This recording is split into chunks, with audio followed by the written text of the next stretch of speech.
A day in my life as a servidora na nanumpalad sa ibang planeta. For today's video nga pala guys ay samahan nyo ako sa aking panibagong araw, panibagong kalukuhan, panibagong ewan. Ngayong araw nga pala guys ay wala nga pala akong duty ngayon. Pero hindi ko ngayon luto guys, luto nga pala ng kasama namin. Kaya niyaya na naman ako ng kasama ko dito. Napunta daw kami dito sa likod at mag-harvest ng kangkong. At yun na nga guys, nakapag-harvest na kami. Pagbalik na dito guys ay sobrang pangit na nga pala ng aking buhok. Kaya naman pinapatirintas ko dito sa aking kasama. Itong aking kasama naman guys ay napakasipag talaga nito magtirintas. Sabi ko nga kagaya ng mga nakaraan na ginawa mo. Kaya sabi niya hatiin ko muna ito bago ko itirintas para naman maganda yung kakalabasan. Kita nyo naman guys kapag binuhagan ko yung buhok ko talaga namang wala na akong mukhang makikita. Pero okay lang yan guys, mahanapan naman natin to ng paraan. Bala ko kasing hindi ito gugupitin hanggang sa mag-isang taon yung aking buhok. Kasi tamang tama naman guys, next year ay uuwi ako at doon ko na lang sa Pinas to ipapaayos. At nang pagkatapos nga pala matirintas guys ay nag-proceed na pa nga pala ako dito. Kasi babalik nga pala natin yung mga tray na ginagamit natin kahapon. Hindi kasi pwedeng iwanan na lang natin to dito na nakabalandra. Hindi na kasi namin nababalik kagabi kasi late na rin pala kami nakauwi. Kaya madalas talaga na nakakaabutan pa ng inabukasan yung aming mga gamit. Kasi pagod na rin kami pagdating dito kaya wala na kami oras pa para magbalik ng mga gamit. Pagtapos nga guys ay nag-proceed na ako dito sa mga uniform. May mga duty nga pala yung aking mga kasama dito kaya plansyahin ko muna yung kanilang mga uniform. At nung pagtapos ko nga magplansya ay agad namang mainutos yung aking nana. Sabi nga niya ay ayusin na namin tumadroba. Kaya naman pagkatapos guys ay napagod ako kaya naman gagawa ako ng cappuccino dito. Kasi sabi din ng kasama ko dito igawa ko daw siya ng cappuccino kasi nung nakaraan pa daw ako nag-promise na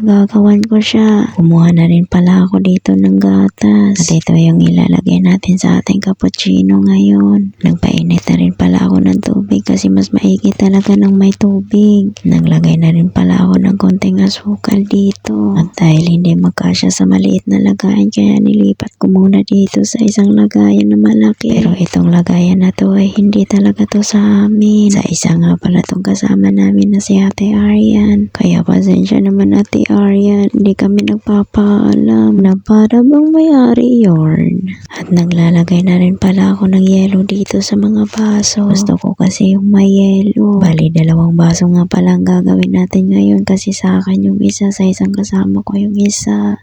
At ayun na nga guys, sinasalin ko na nga siya dito.